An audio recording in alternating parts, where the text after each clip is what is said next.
The Department of Transport earlier hosted a summit on the universal access to support the right to freedom of movement. President Cyril Ramaphosa delivered a keynote address at the event held under the theme, Accessible Transport for All. This happened in Boksburg. Zola Sholwana was there and filed this report. President Cyril Ramaphosa says over the past 30 years, South Africa has made considerable progress in protecting and advancing the rights of persons with disabilities. Delivering a keynote address at the Transport Summit on Universal Accessibility in Boksburg, he said as part of a reformed approach to urban planning, integrated public transport programs are implemented in a number of municipalities. Public Transport Network Grant is one of the mechanisms being used to promote the implementation of universal design and universal access. There are now 10 integrated public transport network municipalities receiving the grant with specific conditions on universal accessibility. As part of ongoing efforts to ensure access, he outlined some of the measures. PRASA has developed a universal access policy with norms and standards that are meant to make accessibility much, much easier.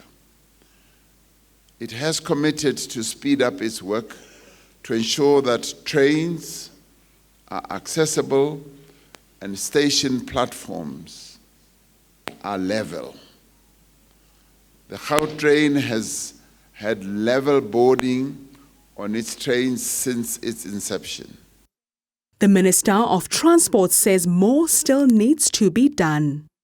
The issues that we're looking at will be enabling environment, and that will talk to our policies, our legislations that we formulate. That must actually make anyone who is providing transport, particularly public transport. It may be in the form of road transport, as you have indicated. It may be in the rail transport. It may be in the aviation. It may be anyway. If you're providing a transport for payment, then of course you've got to meet those requirements. With 70% of South Africans using minibus taxis, the National Taxi Alliance has also come on board. We will soon be engaging with the Department of Transport, the Department of Health and the manufacturers of the equipment so that we can begin to gradually roll out and cater for the disabled people. It is always, you see it in many instances, how dehumanizing it is when we have to pick up a disabled person to lift them into the taxi, and when they want to alight, leave them off. We don't want that anymore. We want things to change. Ramaphosa emphasized that in future infrastructure developments, the transport system should be designed with usability considerations. For Newzroom Afrika on Channel 405, I am Zola Sholwana in Boksburg on the East Rand.